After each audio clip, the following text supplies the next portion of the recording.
Kung panghandaan lang ang pag-uusapan, isa itong igado sa lagi mong makikita. Bukod kasi sa di ka mapapahiya sa bisita mo, sobrang dali lang din itong lutuin. Sa pagluluto nga ng igado, uunahin muna nating i-marinate ang karne sa toyo. Bali, half kilo lang po pala itong karne natin, mga mi. And pinachop ko na din po yan sa palengke ng maninipis na strips. Yung pinili ko dyang karne is yung malaman at may konting taba. Para naman di nakakaumay na puro karne lang. Half cup ng toyo pala yung nilagay natin dyan. Mix lang natin yan, then ibabad lang ng 1 oras. Then isunod na natin dito itong 1/4 kilo lang ng atay ng baboy. Bali lalagyan lang natin yan ng suka para matanggal yung lansa ng atay. Yung iba kasi di na po ito ginagawa, pero okay lang naman din po yun. Nasa sa inyo din naman po kung paano kayo mag-prepare ng pagkain. Bali pinahiwa na din po pala natin yung atay ng pa-strips and ibababad lang natin yan sa suka ng 10 to 15 minutes. Set aside lang natin yan at maghihiwa na tayo dyan ng bawang, sibuyas, carrots na pa-strips din nating hihiwain,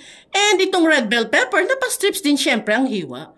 Then kapag all set na, pwede na tayong magluto. Dito nga sa kawali ay magpapainit lang muna tayo ng mantika, then saka natin igigisa ang bawang at sibuyas. Habang pinalalabas natin ang bango niyan, i-mega shoutout ko lang po muna ang mga solid viewers natin na sila Ma'am Gloria San Nicolas ng Rizal, Ma'am Janice Taril ng Mindoro, Ma'am Vilma Tirowel ng Pasay, at si Ma'am Angelica Kayabyab ng Laguna. Salamat po sa inyo mga madam ko!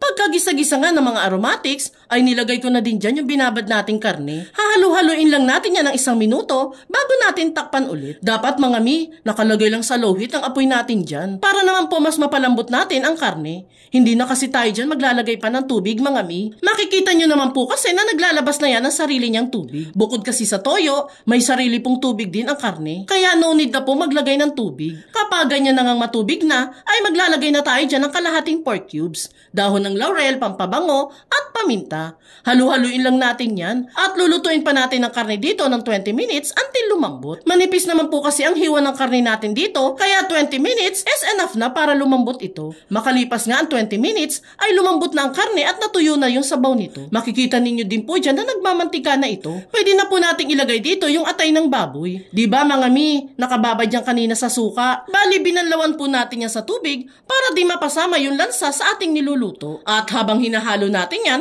isisingit ko na din pong i-shoutout ang 4 pa nating solid viewers na sila Ma'am Jane Gomez ng Pasig, Ma'am Juan Luc na nanonood sa Abu Dhabi, Ma'am Lilibeth ng Cavite, at si Ma'am Josie Epres na nanonood naman sa Qatar.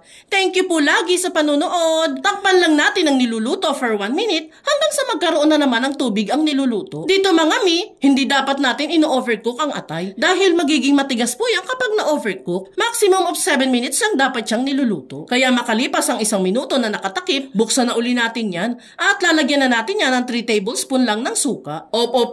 Huwag mo munang hahaluin ang niluluto for 1 minute para di mahilaw ang lasa ng suka. After ng 1 minute, haluin na ulit ito. Then, pwede na natin dyang ilagay ang carrot at green peas. Kung nais nyo din po palang ma-shoutout sa mga ginagawa nating recipe, pusuan mo lang po ang video natin.